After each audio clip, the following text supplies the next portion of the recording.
अरविंद के पास जल्दी से चलते हैं। अरविंद, वहां से क्या अपडेट है? तस्वीरें दिखाइए। क्या जो फोरेंसिक की टीम आई थी वो निकल गई या अभी जांच चल रही है?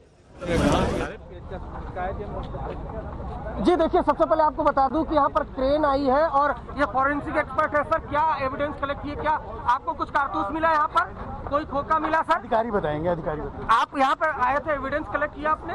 बिल्कुल किए बिल्कुल।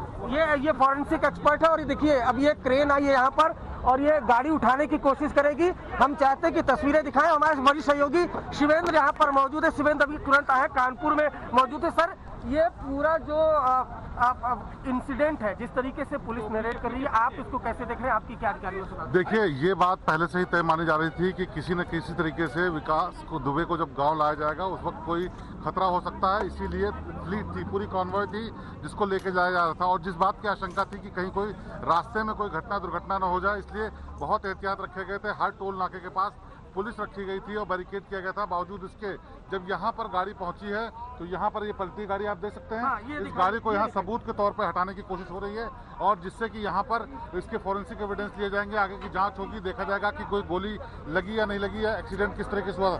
हालांकि इस स्पॉट पे ऐसी कोई जगह नहीं दिख रही जिससे हिट करके पलटी जा सकती हो। फिर भी इस पूरी प्रक्रिया के दौरान जितनी भी फोरेंसिक एविडेंस है चेक किए जाएंगे और ये जानने की कोशिश होगी कि आखिरकार ये दुर्घटना हुई कैसे। अब आपको एक बहुत टेक्निकल भी बात इसमें बताना चाहेंगे कि अभी ये जुडिशियल कस्टडी में नहीं था, इसलिए इनको कोर्ट में रिपोर्ट नहीं देनी है। लेकिन चूंकि ये हैंडओवर लेकर के आए थे एमपी पुलिस से, इसीलिए इनको रिपोर्ट अपने अधिकारियों को और सरकार को देनी होगी, बताना होगा कि क्यों दुर्घटना हुई और कौन लोग घायल हुए हैं। और जिस बात की आशंका जताई जा रही थी, जिसके चलते उसने आत्मसमर्पण किया था और कोशिश की थी कि उसकी जान बच जाए, लेकिन विकास दुबे इस दुर्घटना में मारा गया और उसके बाद एनकाउंटर में जो उसकी डेड बॉडी जब अस्पताल ले गए तो वहाँ घोषित किया गया कि उसकी मौत हो चुकी है। अब आगे एक सवाल मेरा ये है कि कल रात मैं भी और आप भी तमाम उज्जैन से लेकर यहाँ तक जितने स्टिंगर्स, जितने भी अपनी सहयोगी है, सबसे कांटेक्ट करने की कोशिश की गई, लेकिन एक वक्त ऐसा आ रहा था जब एसटीएफ का काफिला जा रहा था, उनको रोक दिया जा रहा था प्राइवेट। देखिए, ये बहुत बड़ा सवाल है क्योंकि हर टोल नाके पर हमारे रिपोर्टर्स थे, मीडिया कर्मी थे, एक दो जगह पर झड़प भी हुई और पूरे रास्ते में कोशिश थी एसटीएफ की कि मीडिया कर्मी न पास पहुंच पाए और यही वो आधे घंटे का वक्त था जब मौका मिला, जब मीडिया कर्मियों को रोक दिया गया था करीब 2-3 किलोमीटर पहले और अचानक से जैसे ही मीडिया कर्मियों का काफिला पीछे रह गया और वो जो गाड़ियां थी कन्वॉय में 3 गाड़ियां थी जो एसटीएफ की, वो अकेली जगह सुनसान पहुंचती हैं, वैसे ही पलटती हैं। बड़ा सवाल है, इसकी जांच होगी, लेकिन आखिरकार उन आधे घंटे में ऐसा क्या हुआ जिसके चलते गाड़ी पलट गई। विकास दुबे ने गन छीनने की कोशिश की, फरार होने की कोशिश की और उसके बाद उसका एनकाउंटर हुआ। जिस तरीके से ये पूरी कानपुर की वारदात हुई, ये विकास दुबे का पकड़ा जाना, एनकाउंटर हो जाना, आप काफी दिन से कानपुर में अप्रत्याशित तो नहीं है?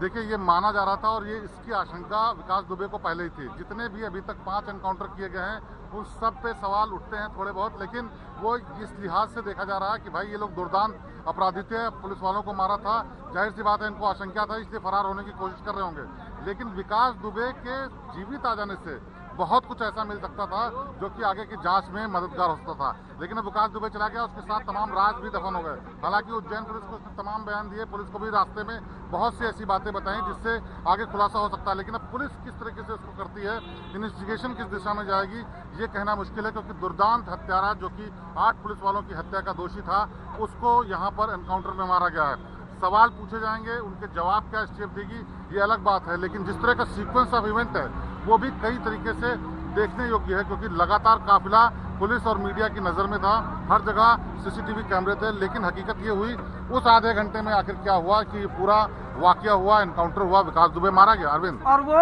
आधा घंटा आज तक के कैमरे पर कैद है। 6:32 से जब टोल नाके पर पहुंची, आज तक के कैमरे ने कैद किया, जो पूरा कन्वॉय था उसको आज तक के कैमरे ने कैद किया, लेकिन इस इनकाउंटर के ठीक पहले हमें रोक दिया गया। और आप देखिए, ये जो गाड़ी है, ये क्रेन अब लेकर यहाँ से जा रही है। ये यहाँ पर हादसा हुआ था, ये बैग यहाँ पर पड़ा हुआ है, यहाँ पर ये इस तरह से स्किड करके जो कांच है वो टूटा हुआ है, वो गाड़ी जो है क्रेन यहाँ से उठाकर ले गई है। लेकिन जैसा कि हमारे सहयोगी शिवेंद्र ने बताया कि कई रात से पर्दा उठा सकता था विकास दुबे। आखिर वो कौन पुलिस वाले थे, आखिर कौन वो सियासतदान थे जिसकी सह पर एक मंत्री का थाने के अंदर मर्डर करने के बावजूद भी वो सड़कों पर खुला घूम रहा था। वो उन तमाम राज से पर्दा कैसे हटेगा? कई पुलिसकर्मी संदेह के घेरे में है। पूरा का पूरा थाना वो विकास दुबे की मुखबिरी करता था। तो सियासत और प्रशासन का कॉकटेल था विकास दुबे।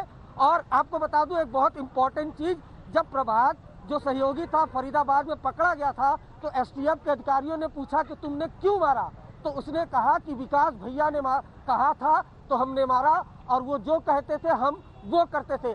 और प्रभात ने यह भी खुलासा किया था कि जब पुलिसकर्मी घिर गए थे तो कुछ पुलिसकर्मियों ने सरेंडर किया था, कुछ कह रहे थे, गिड़गिड़ा रहे थे कि हमें मत मारो, बावजूद उनको घात लगा के मारा गया।